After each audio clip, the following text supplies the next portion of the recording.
My name is Professor Matthew Bales and I'm the Pro-Vice-Chancellor for Research here at Swinburne University of Technology, and I'll be the MC for tonight's event. I would like now to introduce the Chancellor, Mr. Graham Goldsmith. Mr. Goldsmith has held the position of Chancellor since August 2014. He's a highly respected figure in the Australian financial services industry and an experienced company director and community leader with a deep commitment to education. Having studied at Swinburne Institute of Technology, as it was back then, Mr. Goldsmith graduated with a Bachelor of Business Accounting in 1983. He also completed the Advanced Management program at Harvard University in Boston. Mr. Goldsmith has held a number of senior roles, including Chair of the Goldman Sachs Australia Foundation. He retired in 2012 as Vice-Chancellor, Chairman, and a Managing Director after a 25-year career with the firm. Please welcome Chancellor Graham Goldsmith.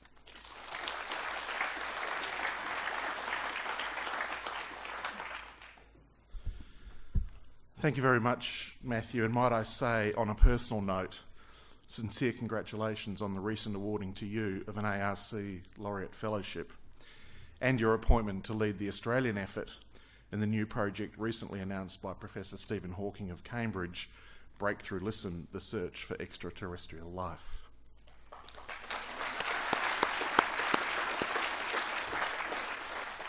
I would like to begin by respectfully acknowledging the traditional custodians of the land on which we gather, the Wurundjeri people of the Kulin Nation. We also pay respects to all Aboriginal community elders, past and present, who have resided in the area and have been an integral part of the history of this region. Senior Deputy Vice-Chancellor and Provost and Acting Vice-Chancellor Professor Janelle Kidd, Evelyn Collins, Alexi, Christopher, Elodie and your spouses, George Collins Sr., Barbara and Robert Collins, we are so very pleased to be sharing this evening with you.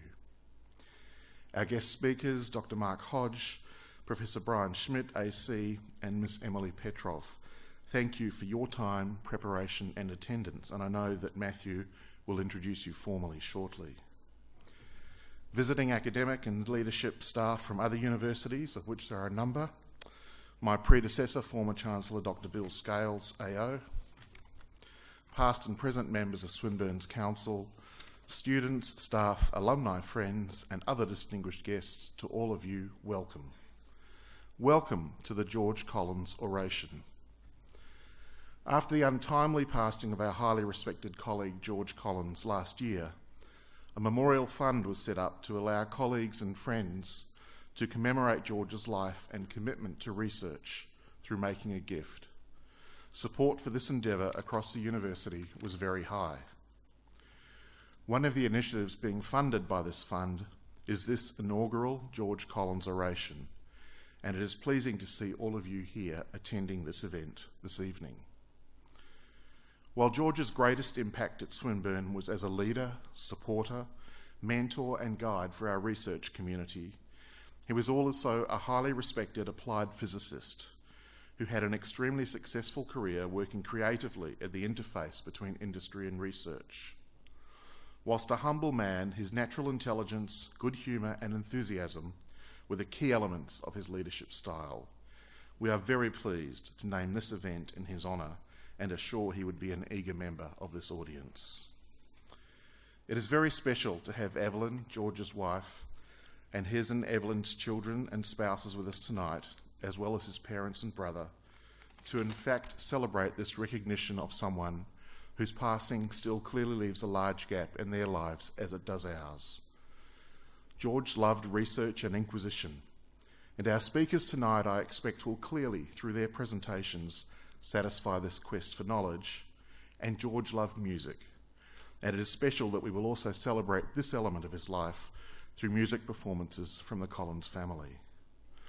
This evening is a celebration, tinged obviously with sadness, but a celebration nonetheless of the quest for knowledge and inquiry and the appreciation of musical culture.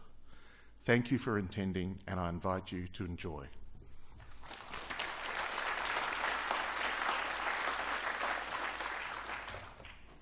Thank you, Graham. Tonight is a celebration of the impact that George had on our community here at Swinburne in the relatively short time that we are fortunate to have him with us. George had a knack of getting excited about research in all its forms, whether it was student training, postdoctoral research, or more mature programs that involved big teams and audacious goals. His time at ANSTO and the CRC for CAST led him to be a natural industry partner, whilst at Swinburne he embraced all areas of research, from the quantum level to that of the wider universe. His passion, smile, warmth and enthusiasm was an inspiration to us all. George was also my boss here at Swinburne, and we shared a love of physics, coffee, and evangelising about the benefits of research to society. I used to spend my time telling George he was too nice, while he would spend his time telling me how he wanted to back my latest crazy plan and expressing absolute confidence. When we lost him, I realised that my experience was not unique, and that our best repayment of his trust was to continue to strive for excellence and outcomes that would have made him proud. In this, the first George Corran's oration, we wanted to celebrate George's impact on Swinburne with a combination of physics and music, and have carefully chosen our speakers to reflect disparate aspects of George's role as the Deputy Vice-Chancellor. The first of our three speakers tonight is Dr. Mark Hodge, the CEO of the Defence Materials Technology Centre, or DMTC. Mark was the 2008 winner of the Monash Alumni Materials Engineering Award and chairs the City of Latrobe's Economic Development Panel. George was a significant player in helping establish the DMTC, which shares many of the challenges faced by cooperative research centres, such as the one led by George prior to his appointment as our DVCR. George and Mark shared a close professional relationship and addiction to caffeine, and I'd often see them in our local coffee shop, George with his piccolo latte and Mark with his double-shot mug. George was a strong advocate of the role universities could play in partnering with industry, and Mark was chosen to speak because of his close friendship with George and also knowledge of this sector. Please welcome to the stage Dr. Mark Hodge, who will talk about collaborative research and who's to blame.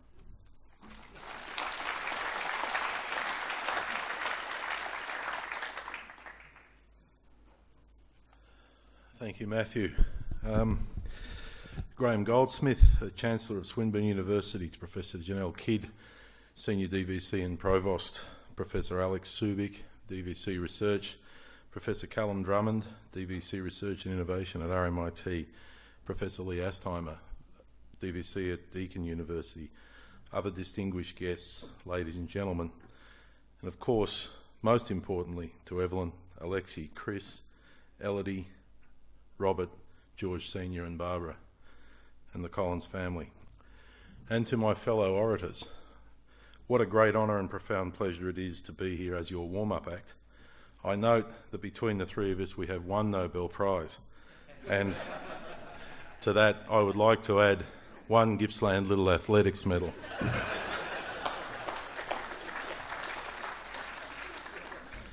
I would like this evening to speak on the general topic of generating impact from research and development. The laws of attraction as they apply to matters of love and romance still remain a great mystery to me, particularly given my role, which will come as no surprise to any who have met my wonderful wife here tonight, as Melbourne chapter president of the Blokes Punching Above Their Weight Club. And I should pause at this point to acknowledge so many other members here tonight. In a more prosaic sense, however, I do feel that there are some simple truths to the law of attraction. And in this rather odd game we play of scientific discovery and technology development, I don't profess to have the keys to the kingdom where commercialising technology is concerned. This is an inherently hit-and-miss game, a notoriously difficult and unrewarding one to place structures and models around. To illustrate the challenges involved by way of one example, a recent analysis in the United States of a young, up-and-coming institution called Stanford University reveals the following rather stark facts. In 2012, Stanford University generated some $77 million in revenue from gross royalties. Not bad. Dig a little further, however, and we find that this income was derived from 660 revenue-generating technologies of all the technologies that Stanford investigated. Of the 660, only 36 generated more than $100,000 and only 5 produced more than $1 million. This from an annual research budget of $3.5 billion. For those of you following along and doing the maths, that's a return on investment of 2.2%. I suspect most would concede that Stanford is probably not too bad of an institution, and that a return of investment is somewhat modest. If Stanford can't do it, as they say, why should Swinburne, or anyone else for that matter, expect to have the magic formula? To me, there's a very clear message here in terms of expectation management, and for those following along in Canberra, policy settings. And the message is this: is simple financial return on investment the best way of measuring impact and outcomes from investments in research? And or are there more appropriate models of deriving the benefits? Of course, the Stanford figures inherently contain evidence of a small number of highly profitable, undoubtedly game-changing technologies, so nobody's saying this is not worthwhile. Selling off IP through license, royalty agreement or patent marketing mustn't, however, be the only way we approach this. I contend that a goal of capability development derived from the creation and transfer of new knowledge is a much more comprehensive way of encompassing the true impact, and that the transactional view of technology transfer, while important, gives a vastly incomplete picture of the true societal and commercial benefits from research. The creation of startup companies based on unique scientific discovery, innovative ideas and lots of caffeine is a great feature of successful technology development ecosystems. These companies are often founded on the principle of get out in front and run like hell. In this context, to my mind, capability relates to the ability to stay in front and to stay competitive. Capability is a measure of industry competitiveness over a sustained period and refers not only to the availability of cutting-edge research and technology, but business systems and an absorptive capacity of industry to best make use of that technology. In order to maximise return on investment, industry must first get its house in order and be ready to properly utilise the technology improvements to which it subscribes. In a defence context, capability refers in broad terms to a military's ability to project and maintain operational superiority for sustained periods. Put more gently, to operate over a sustained period at the desired levels. And there are obvious parallels in business. If a business remains capable, it remains competitive and presumably profitable. Measuring the success of research collaboration in financial terms only misses the point of true impact. To give a very recent example, in my organisation, the financial return on investment of the DMTC Aerospace, which Swinburne University was an active partner in, has been measured in excess of $4 for every dollar invested. This program was represented by a vertically integrated global supply chain relating to the production of aerospace components for the new Joint Strike Fighter aircraft. Australia will buy this aircraft whether or not Australian companies participate in this global supply chain. So there is no defence capability impact to speak of in the research. By contrast, DMTC's activities in the personnel protection area returned value of only $1.70 for every dollar invested. In financial terms alone, this latter program might be considered marginal. Yet the proudest moment of my career to date was receiving thanks from the Army's head of modernisation, Major General Jeff Sengelman, for lives saved by this technology on the battlefield. These lives could very well have been those of fathers, husbands, brothers or sons of anyone here tonight, and so few would argue that this research was not worthwhile. These two examples provide a clear illustration that overall impact of research cannot be appropriately assessed without due consideration of all impacts. Australia's struggles to translate our superb research and development capabilities into sustained local impact have been long lamented, well documented, and analysed by people far more adept than I. So I'll make no attempt to delve any more deeply into this issue other than to note that we're not nearly as good at it as we should be, and we need to get better. Personally, I've been driven and remain driven by a passion to see Australian ideas and innovations benefit Australians from a financial, commercial and national security perspective. It's only proper that Australia benefits from Australian inventions, just as it is proper that other countries benefit from their intellectual exertions. But rather than bore you by telling you what good looks like and then explaining how far away from it we are, I would instead like to highlight a few features and success factors that I believe provide great opportunity for change in Australia. But first, let me set the scene. High technology, capital-intensive industries can prosper when government, technology providers and industry work together. A simple statement to make, not such an easy thing to do. These three groups are quite different in many respects. The strength of a collaborative research model is that it drives these most unlikely of bedfellows to work together. The differences in these three types of organisation are myriad, but can at a first approximation be characterised as different cultures, different success factors, and very different timelines. Making such diverse groups work effectively in a team is no easy matter. The research providers have a basic interest in science. Research scientists and engineers tend to be really good at Fourier transforms, writing code and deriving complex theorems from first principles. They also have quite long time horizons, but are in general poor at public relations. I'm tempted here to relate the trick of how to spot an extroverted engineer. That's the one that looks at your shoes when they're talking to you. If I could speak a little treason in a room full of scientists and engineers, we are not generally that great at explaining to the other two groups what it is that we actually do, or why in particular it takes so long or costs so much. It's increasingly possible to convince a researcher that their work should have a commercial outcome in mind. It's unusual, I think, for this to be the main reason for that researcher to have gotten into the game in the first place. Industry, by definition, has a profit motive. It must make money and must make it in a defined timeline to satisfy bank managers, investors, shareholders, and maintain a business. If industry is not focused on making money, it won't be in industry, it won't be in business for too long. Industry's investment in research comes out of its profit margin, and its interest in research, science and technology is closely related to its impact on the capability of a final product or the cost of its manufacture. Industry pays to do the research out of profits with an expectation that the cost will be offset by a higher profit in the future. Industry is generally characterised by a low appetite for risk in relative terms where technology is concerned, whereas the development of technology is, of course, inherently risky.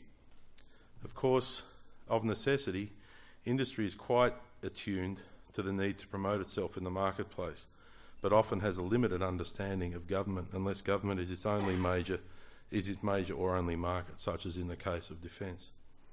Governments have a well-defined time horizon, of course. Their attention's got to be on winning the next election, or they're not government anymore. Then they're in opposition.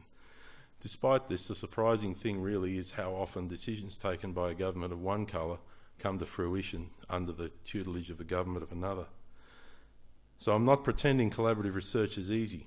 Placing these diverse cultures, risk appetites and success definitions together without appropriate adult supervision is a risky proposition indeed. So what are these laws of attraction that drive such risky ventures? The answer lies, in my view, in that most basic of human capabilities, talking, communicating. Healthy collaborations are characterised by a common sense of purpose, trust between parties, and skilled practitioners who act as marriage brokers and importantly can speak and understand the variety of languages, success definitions, drivers and concerns of multiple parties. This is a specialist business in its own right. It requires constant communication between the stakeholder groups in ways each group can understand, and an openness and honesty that facilitates early identification and resolution of issues as they arise. I believe there's much cause for optimism in Australia and throughout the Western world that we have to recast our economies in the context of a rising Asia and against European debt challenges is, I believe, now well accepted and understood. Australia particularly, but the Western world generally, simply cannot compete on cost around production of goods. The value added over the life cycle of a manufactured product dips considerably through the production phase, but remains quite high in the research, development and design stage. There is much to be done in terms of capturing value for our nation in getting the settings right when it comes to industrially focused R&D. The Dow Corporation recently assessed global productivity across a product life cycle and rated us as $15 per hour more productive in the research and development stage than China. We're actually pretty good at this for the most part. Where we fall down is in the transactional approach that has the guys in the white lab coats sitting in a lab, getting their lunch slid under the door until they produce something which is then thrown over the fence to the shiny suits in industry or the venture capital sector to commercialise, while the lab coats move on to the next problem. Of course, I'm exaggerating to make my point, but the approach is fundamentally flawed. Industry, with the best will in the world, seldom understands the realities of research and development. The research sector, with the best will in the world, seldom understands the realities of the commercial world, or what it takes to see a technology integrated into a delivered capability. There is an often quoted valley of death in Australia, and around the world for that matter, that exists between the early stage discovery level research that broadly runs between a glint in the researcher's eye and perhaps the basic lab scale demonstrator of a technology concept, through to later commercial adoption in which technical risk has largely been addressed, the market tested, and money being made from the sales of first and second generation products. In Australia, government generally funds the early stages discovery research while industry funds commercial adoption. The difficulty arises in the intermediate levels of technology maturity, and making the leap across this valley of death has proven difficult and hazardous indeed. I'm certain many in the room tonight could quote examples of great ideas that could never quite get off the ground. The key point is that technology cannot be pushed across the valley of death, it must be pulled.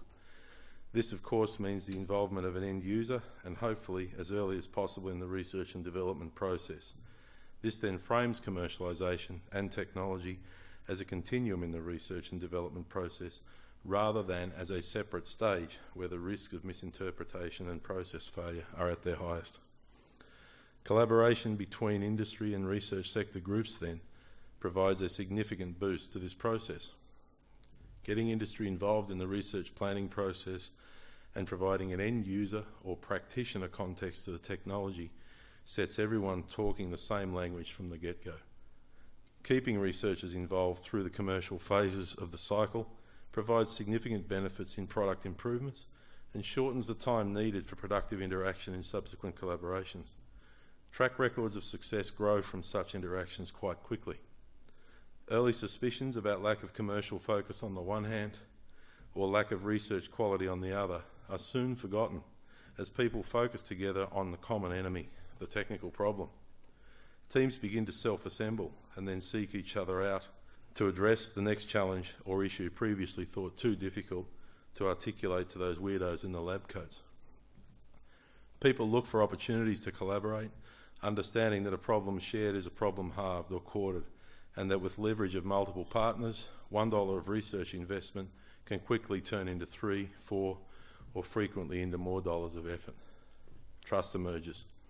As an aside, for all of Australia's failings in translating research into industrial outcomes here at home, one of our more significant exports is the cooperative research model that has been studied, imitated, copied and upgraded all around the world in places including China, Canada, Europe, UK and the US.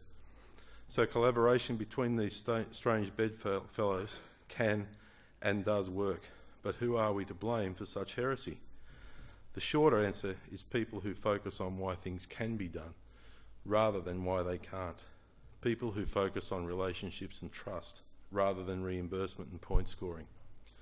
People who look for common ground as a starting point, a mutual point of attraction, if you will, rather than concentrating on the inevitable points of difference. People who understand that, along with money and effort, time is also a variable in research activities, and that different groups can enjoy the benefit at different stages of the research process as long as everyone stays the course. People who embody the principles that, as in a vibrant democracy, positive outcomes can be brought about best by compromise and debate, rather than dogmatism and a he who shouts loudest wins approach. In short, people like George Collins. In closing, I hope you will indulge me a personal reflection. I'll try not to get emotional. I have throughout my career managed consistently to do quite well under the old adage that you're judged by the company you keep. And never more tonight as I share the stage with such exciting speakers and of course the Collins family. In this context, I'm supremely confident that history will record the prominence of my name for its relative mediocrity, but I'm most grateful and humbled nonetheless to have been able in some small way to mark this wonderful occasion, and I hope will serve as a token of the respect, love and admiration so many of us feel for George and for all that he stood for. Thank you for your kind attention.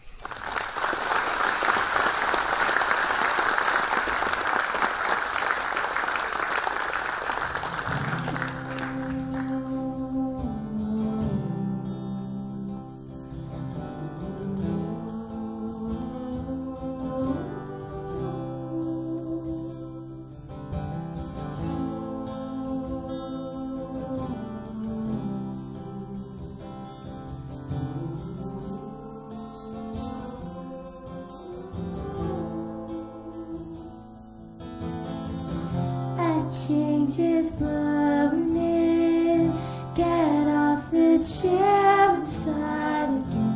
The stone has rolled away, it's turning around and round again. Don't hold it down, it's starting to come.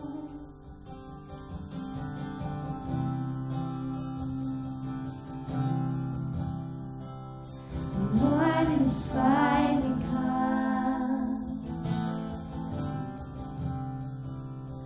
Follow the light line. Who knows if we won?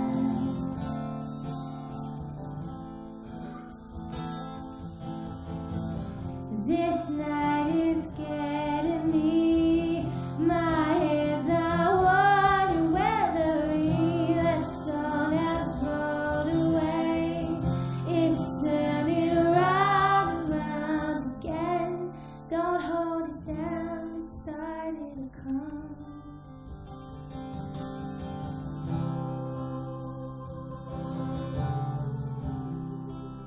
The morning has finally come.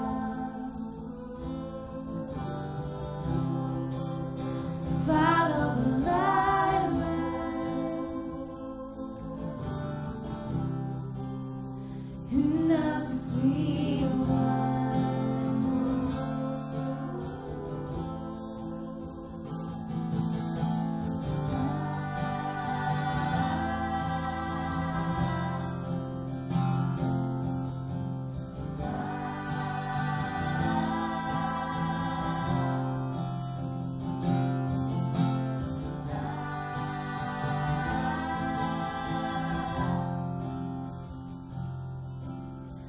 Oh, don't hold it down, it's starting to come.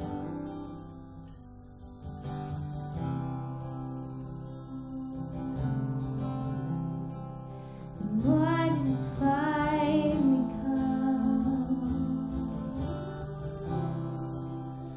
Follow the light line. Oh, who knows if we won?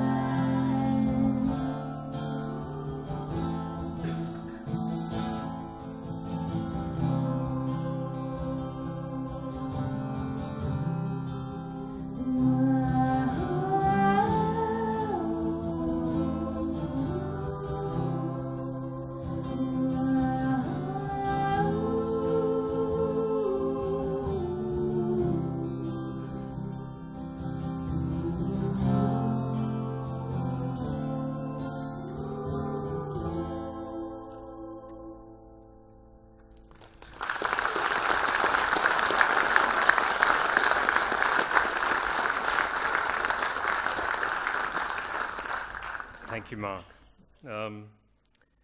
Before George came to Swinburne, I feared that as an applied physicist he may not embrace the pure academic learning that is astronomy.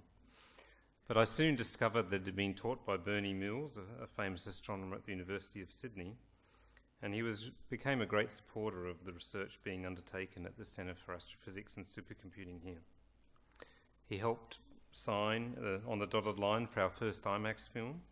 He recruited Alan Duffy to be our science communicator, and he visited numerous telescopes around the country, supporting Swinburne's involvement in many significant projects. We're very fortunate tonight to have Professor Brian Schmidt from the ANU to speak about the next great challenges in astronomy.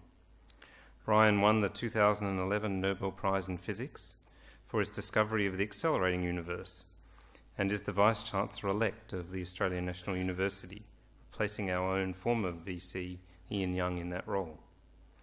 Brian has been a fabulous advocate for science since winning the Nobel Prize, and is also a fantastic communicator in all forms of the media, and a great friend of Swinburne. More recently, and somewhat curiously, you're probably unaware that he was recently contacted by a certain Russian billionaire who'd already given Brian's team $3 million for their discovery of the accelerating universe as one of the first winners of the breakthrough prizes. And he asked his opinion about whether Australia should play a role in this new $100 million project to attempt to detect intelligent life in the universe. I'm not sure what you said, Brian, but I think I owe you a significant vote of thanks after being named as the Australian lead of this somewhat curious endeavour. Please welcome to the stage Brian Schmidt. Chancellor, colleagues, friends, distinguished guests, but most of all, the family of George.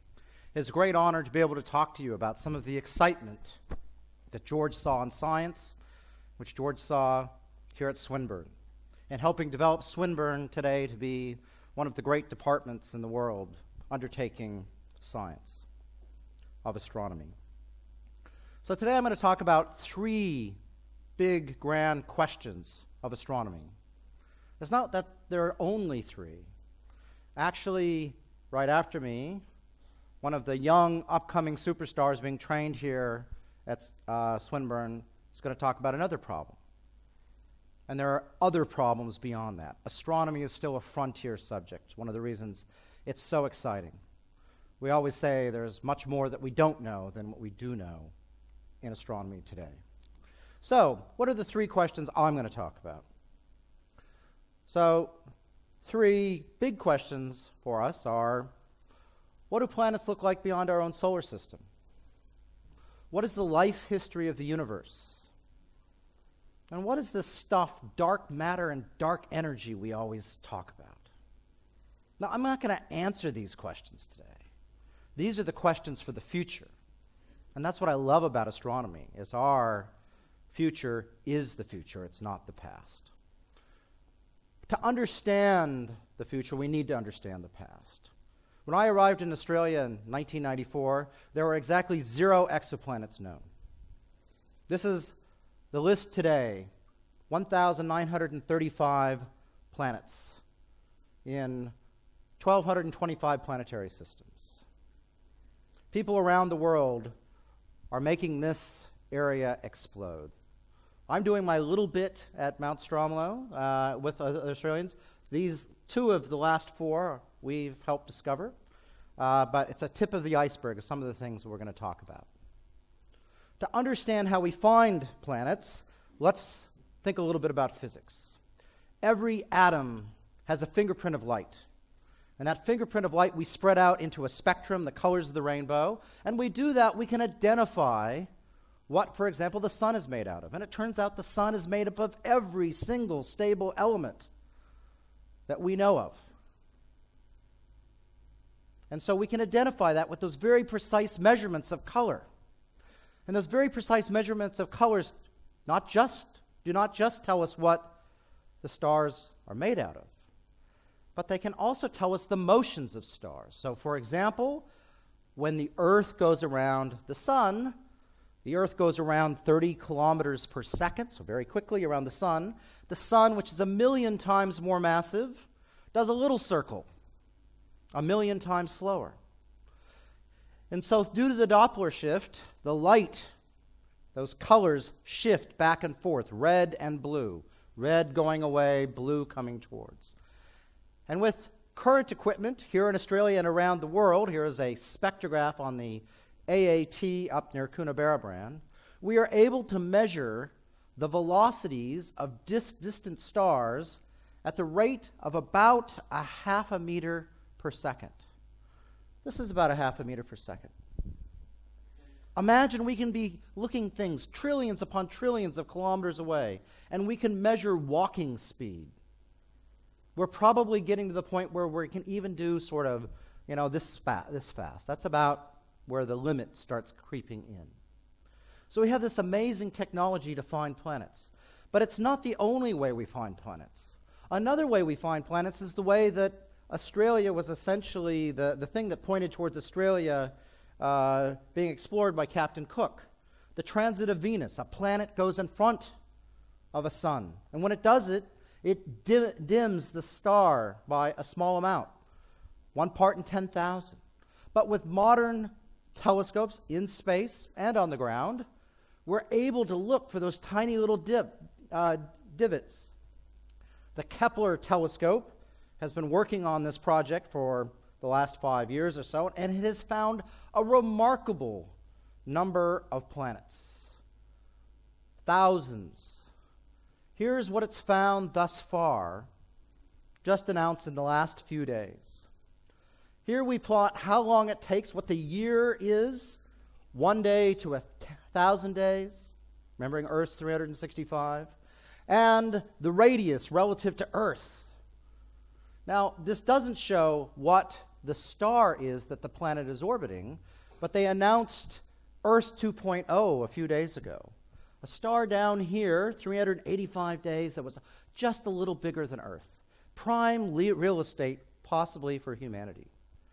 But can we go through and learn about those stars? And the answer is yes, we can, because we're going to discover a lot of them using more sophisticated satellites over the next 5 to 10 years. They're going to find bright nearby Earth-like planets.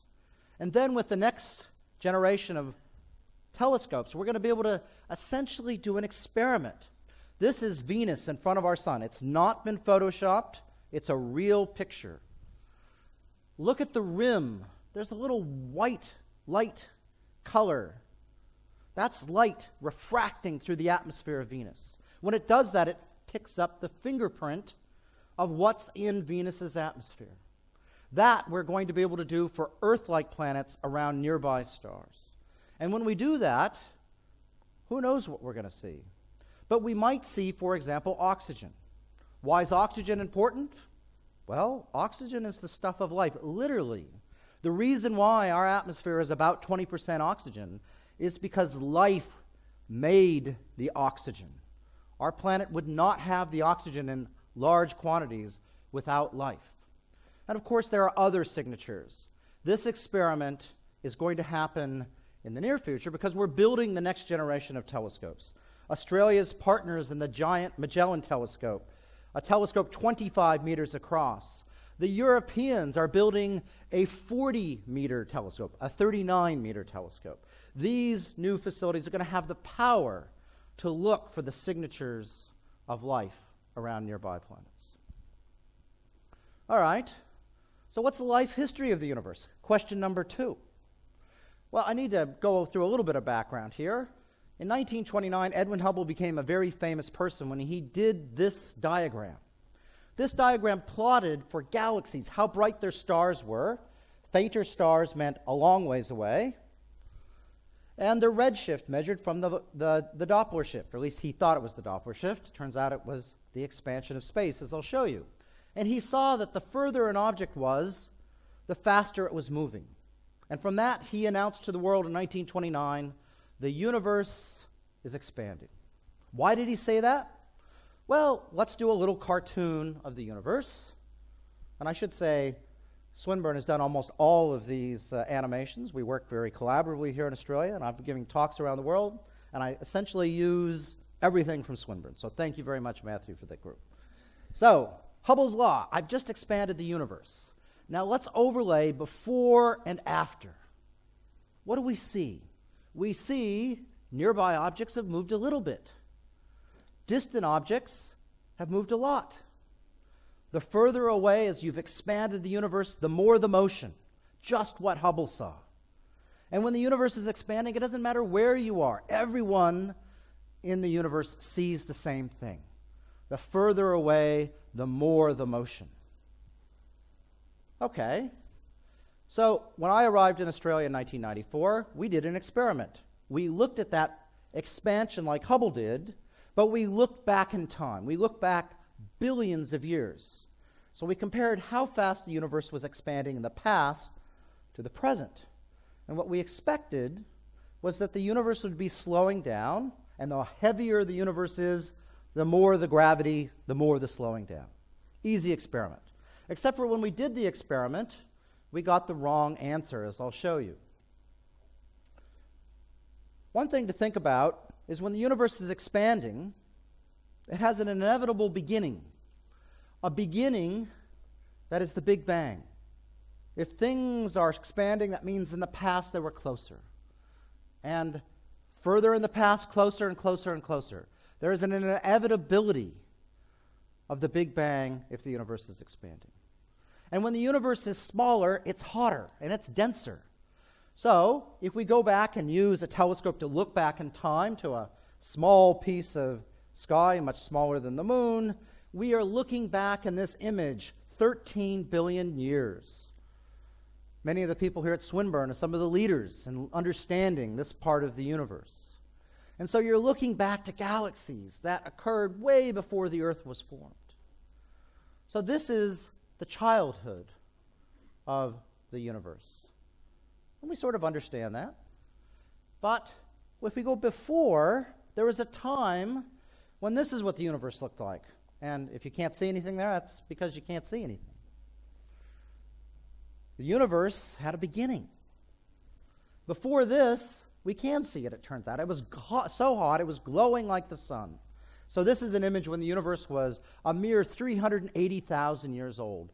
It was nearly 3,000 degrees, hot, glowing like the sun. But we can go back before this. We can look to a time when the universe was 100 million degrees, and only a few seconds old. And we can calculate the nuclear reactions because the entire universe is a giant nuclear reactor. And when you calculate out how much hydrogen, helium, deuterium, lithium there is, you get exactly the answer of what we see in the primitive parts of the universe. So that's the way we trace back to a second.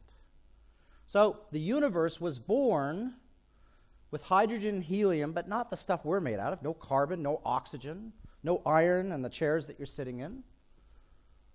So with new technology, the James Webb Space Telescope, we're going to be able to look back. We're going to be able to look back to the first stars and galaxies. It will have that power to see literally the birth of the universe. We'll also be able to use the giant telescopes that we have access complementarily with that new space facility. But I have to admit, I myself am impatient. So we have a fossil record of that time of the universe here, and Australia is one of the leaders in the field of galactic archaeology. The problem is there's 100 billion stars to choose from, and a few of them are the first ones. So we have been, as a community, built a new facility. SkyMapper has the largest digital camera in Australia, at least one that's not classified. And we can go out and we can do a census of every one of those stars.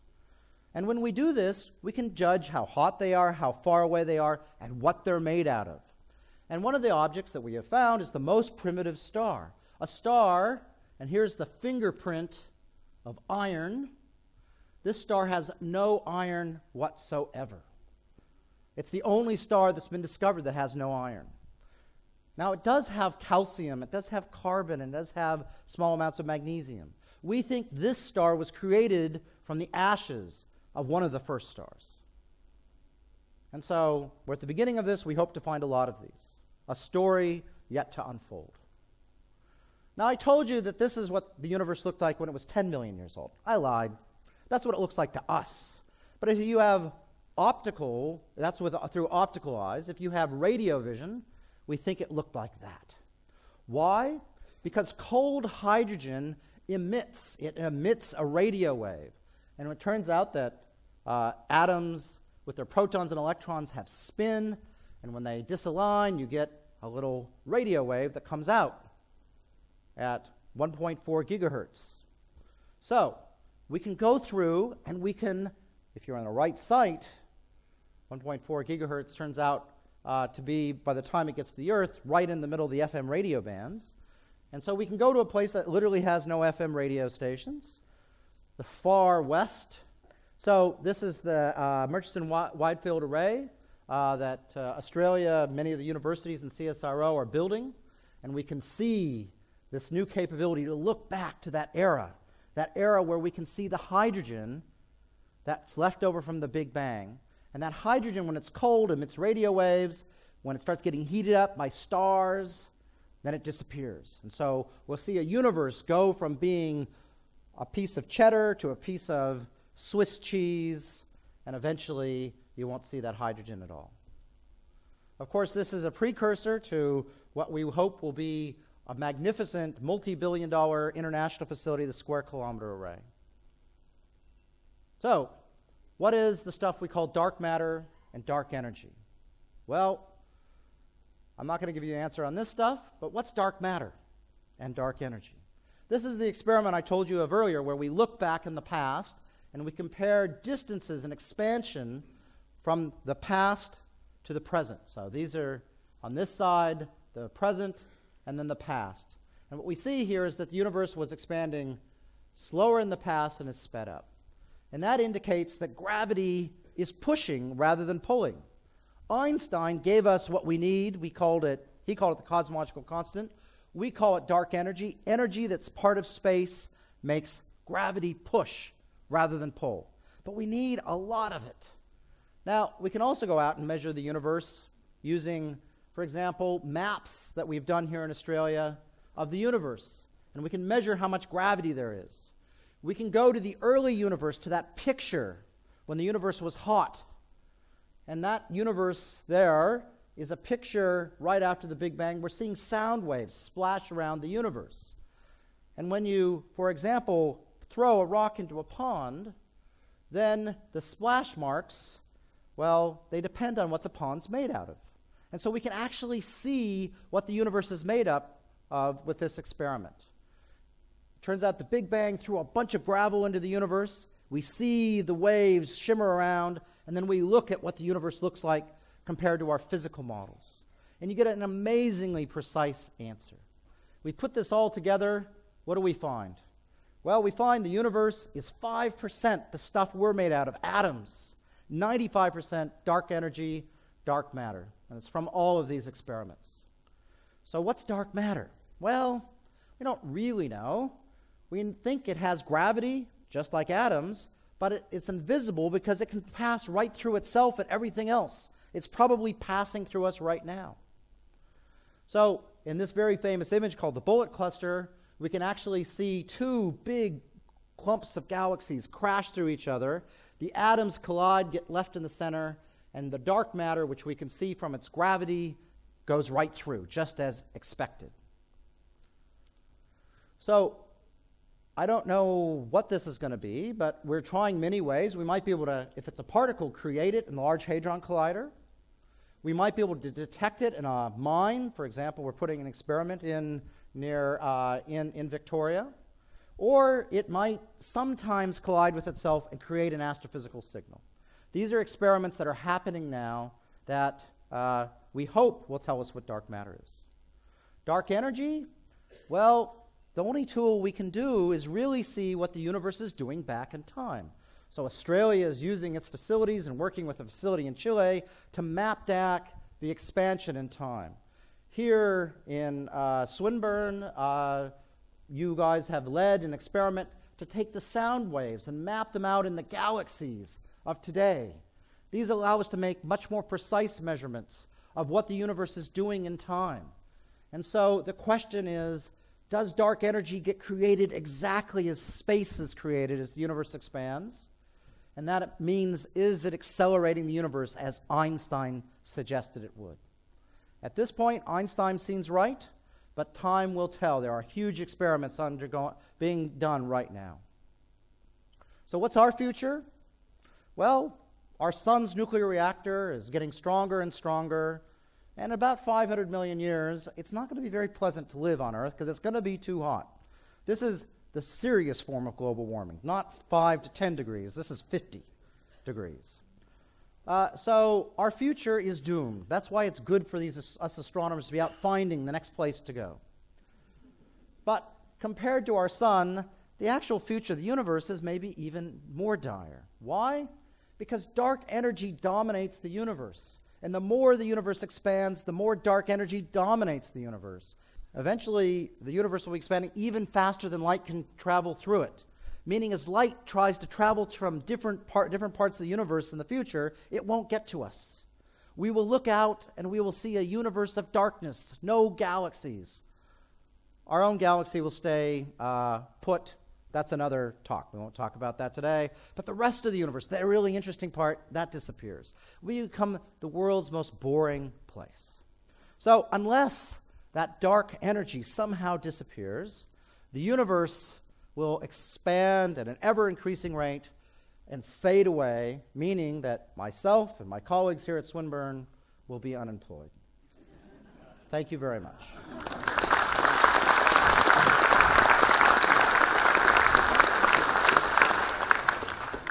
Thank you very much for that, Brian, for your fascinating talk. One of George's real strengths was to treat everyone as a valuable individual, whether they were a visiting dignitary or a lonely PhD student. In fact, when George passed away, one PhD student contacted our Vice-Chancellor to say how impressed they'd been that George would take the time to ask them about their thesis, and had ended up spending ages talking to them about it. So our committee thought that it would be appropriate to hear from a Swinburne student about their research, and tonight we'll hear from Miss Emily Petroff, a PhD student here at Swinburne University, who is already an emerging world leader in the science of fast radio bursts. Emily won the Astronomical Society of Australia's prize for the best student talk last year, and I'd have to say she mimics George's enthusiasm in everything she does. George had a particular fascination with Emily's PhD, having persuaded me to resurrect an old Sydney University telescope as part of a then failed ARC Laureate Fellowship application. But Leanne, all is forgiven, and thank you for the badge. I've never seen George particularly angry, but once he got really cross with me when I asked him whether we paid the last 0.6% of the on-costs whenever anybody got an ARC Fellowship, or whether the faculties did. And the other time was when I failed to get a fellowship. So it was particularly pleasing this year to finally succeed at that. And we're going to hear Emily talk about some of this work. Thanks, Emily.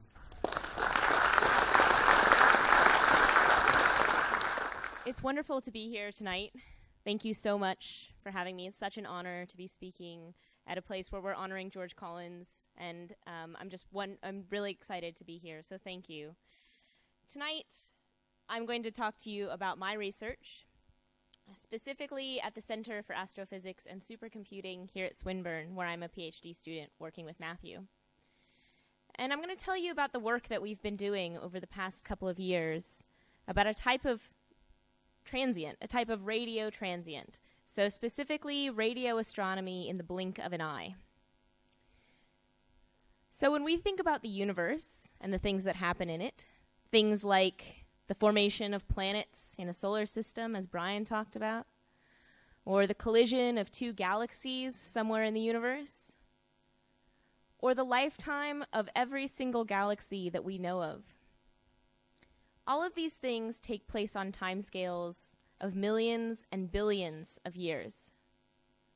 We'll never be able to directly observe them as humans, because we just don't have enough time to sit around looking at our telescopes.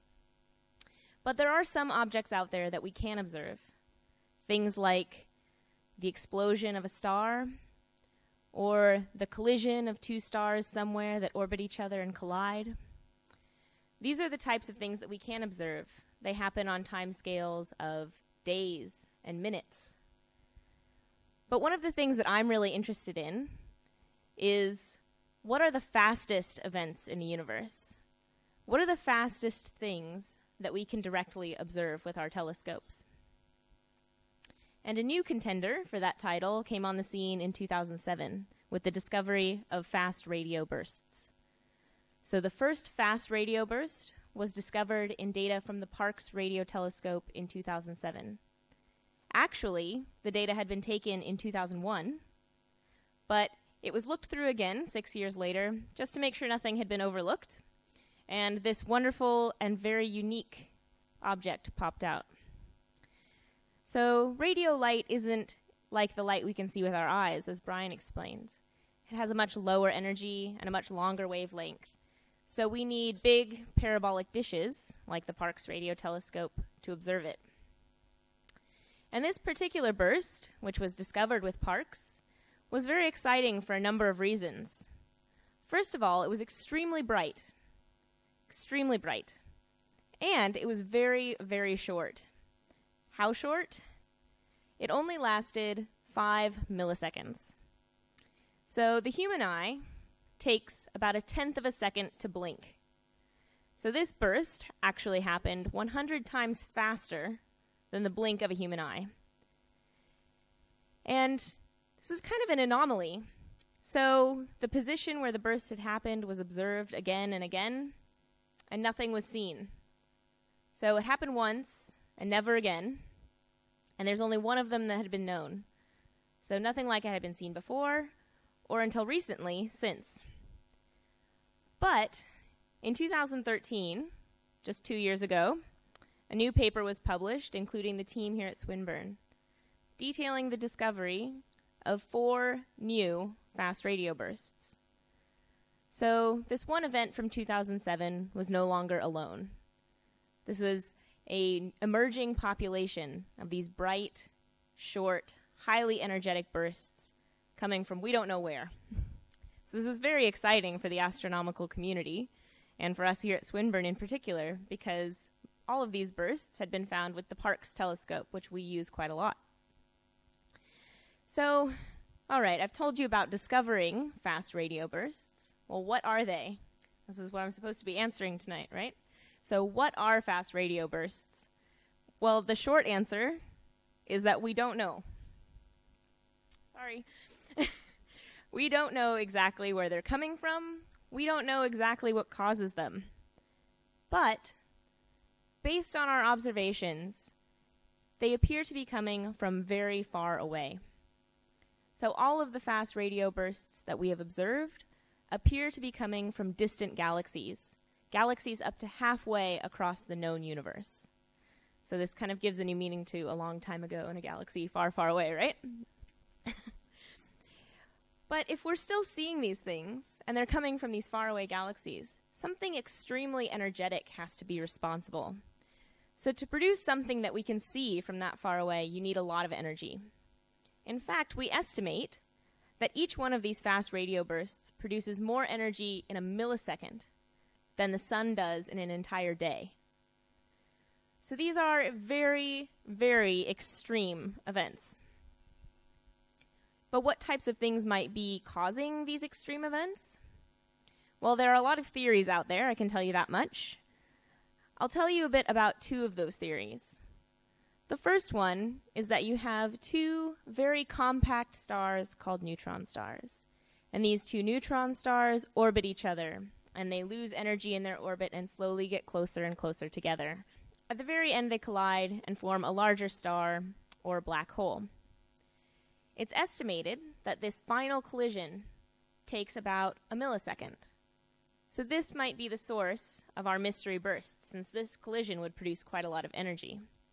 The other theory that we have, is that it comes from a type of star called a magnetar. So a magnetar is a very compact, very dense star that's formed and left over in a supernova explosion and has a very, very strong magnetic field. And as the star spins, the magnetic fields spin with it and can get tangled and twisted. And we've actually seen that these tangled and twisted magnetic fields from magnetars in our own galaxy produce very high energy waves, things like X-rays and gamma rays. But it's possible that after these magnetic fields get twisted and twisted, they finally kind of reach their breaking point, and they all of a sudden snap and untwist in one very violent flare. and it's possible that this flare would take only a fraction of a second and produce enough energy to produce one of our radio bursts. So these are just two of many theories. We know of about a dozen fast radio bursts, and we probably have upwards of 20 theories for what caused them. So you can tell we're kind of in the beginning when you have more theories than objects. But we're starting to learn more about them. In fact, based on the fast radio bursts that we have discovered, we think that they happen quite a lot. We think that there are fast radio bursts going off over the entire sky, as many as 5,000 to 10,000 of them over the whole sky every day. So that's about one fast radio burst every 30 seconds. So by the time I finished giving this talk tonight, there will have been about 30 fast radio bursts that have happened somewhere over the entire sky.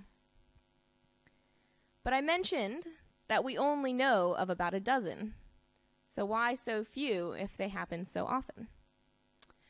Our telescopes look at a very small patch of sky at any given time. So to find a fast radio burst, you need to be looking at exactly the right place, at exactly the right time.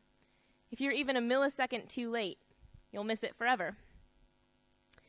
So the focus of my research here at Swinburne has been to find fast radio bursts as they happen. To be able to find a burst and do something about it so that we can learn more about where they're coming from. So the idea here is that if we get an alert, we find out that a fast radio burst has happened, we alert other telescopes around the world, optical telescopes, high-energy telescopes in space, other radio telescopes, and we ask them to look at the same patch of sky as we're looking and see if we can find any evidence for where that burst might have come from. So we really want other telescopes to be looking where Parkes is looking. But to do that, we need to find them in real time. And for the first time ever, in May of last year, we found a fast radio burst in real time. So our telescope picked up the signal from the burst, and less than 10 seconds later, we knew we had caught it, and we were actually able to act on it. So considering that there was a 6-year lag between the event and discovery of the first fast radio burst, we were pretty happy about getting down to 10 seconds. So this is a huge, huge advantage and just an enormous technological leap for our team. Another very cool thing about our new technology is that we also have the ability to get email alerts when a new fast radio burst comes in. So for example, this is the email that I received last year on the 14th of May telling me that I had just found a new fast radio burst. So this is pretty neat. So what do you do when you get an email that tells you just found something extremely exciting in your data? Well, you sound the alarm. You email everyone that you know who has a telescope and you ask them to point in the same direction as you. Hopefully, you will be able to find some evidence as to where that burst came from. So we did this. We got 12 telescopes all over the world to point at the location of our fast radio burst. It was an incredible effort from everybody involved. We had telescopes here in Australia, telescopes all over the world, and telescopes in space, all pointing at that location in the days and weeks and months after the burst, looking for anything that might be related to it. So this is the part where I tell you what we found. Nothing. We didn't find anything related to our fast radio burst in all of our observations. So not for lack of looking. We looked and looked and looked some more.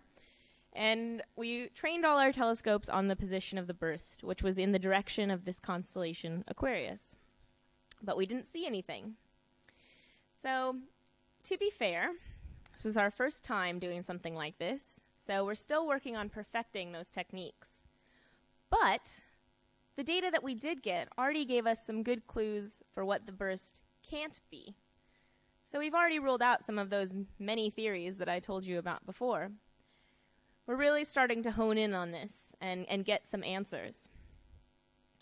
But what we really want to be able to do in the future is to be able to look at to find more fast radio bursts and to find them over more sky, more of the time. So we want more. And this is where the Molonglo telescope comes in. So the Molonglo telescope is a fantastic radio telescope located just outside Canberra.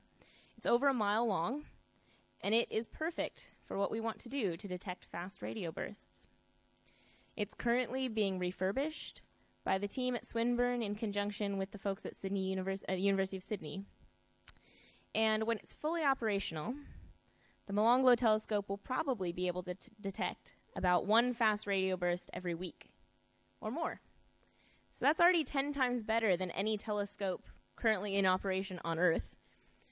And that's going to give us a huge advantage in learning about where these things come from, what causes them, how we can use them to learn about the universe.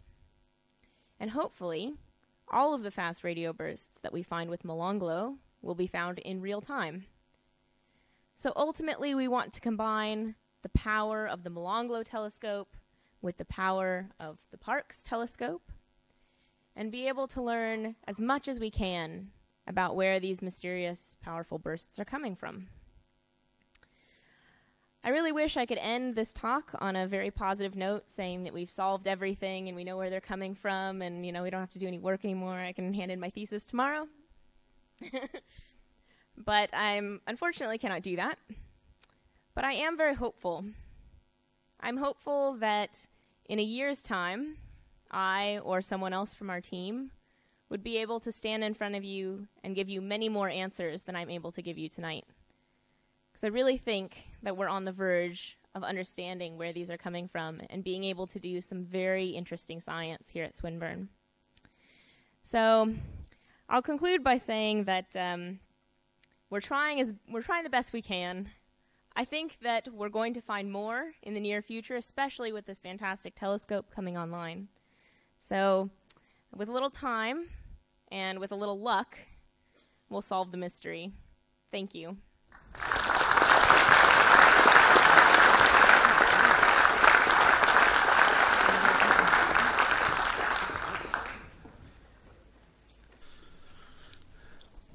Well, that's been absolutely fascinating. Congratulations to all our speakers. I think everyone, I certainly feel like I've learnt a lot of things tonight, and I'm sure everybody's in the same category.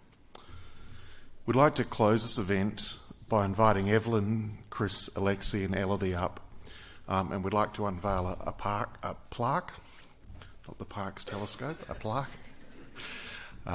to commemorate George and the George Collins Oration.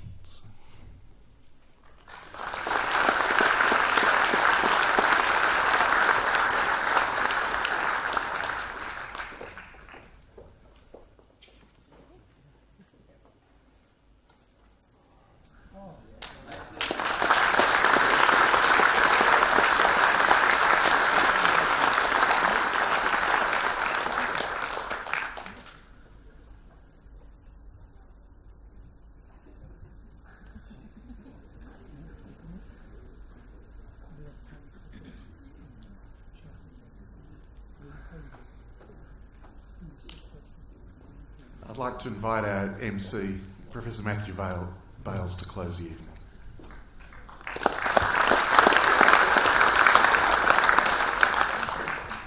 It's lovely to be able to look over there and see George's smiling face again. I'm glad they used one of the smiling ones too. I hope that's going to be somewhere nearby to my office.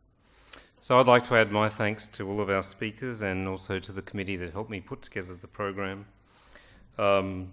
I'd also like to thank all of the people that have donated to the George Collins Memorial Fund that helped fund tonight's program. And also wanted to thank a special group of people from the other Victorian universities, the Deputy Vice-Chancellors for Research. Callum Drummond, who's the DVCR from RMIT, had the wonderful idea of the universities getting together and putting together something that would give us an opportunity to remember George. And in 2016, one PhD scholarship from each of the universities will be named the George Collins Scholarship. And I'll be hosting a dinner of the George Collins Fellows, and we'll tell them about George, and we might even walk past the plaque.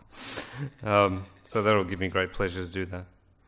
We're also using some of the money donated by Swinburne and the donors to a travel scholarship, and each of the institutions will also be donating to this. It'll be run by Vesky, who call for applications from PhD students in their last year. And this travel scholarship will enable people to travel the world and advertise themselves and also their work. And finally, to Evelyn and family, we're so grateful for George's time here, for his inspirational leadership, for his integrity and his good humour. And I often think of him, and I think I would have been very proud to have him as my father. So this concludes our event, and I'd like to thank you all and everybody for the speakers and your attendance. So thank you.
This has been a Swinburne production.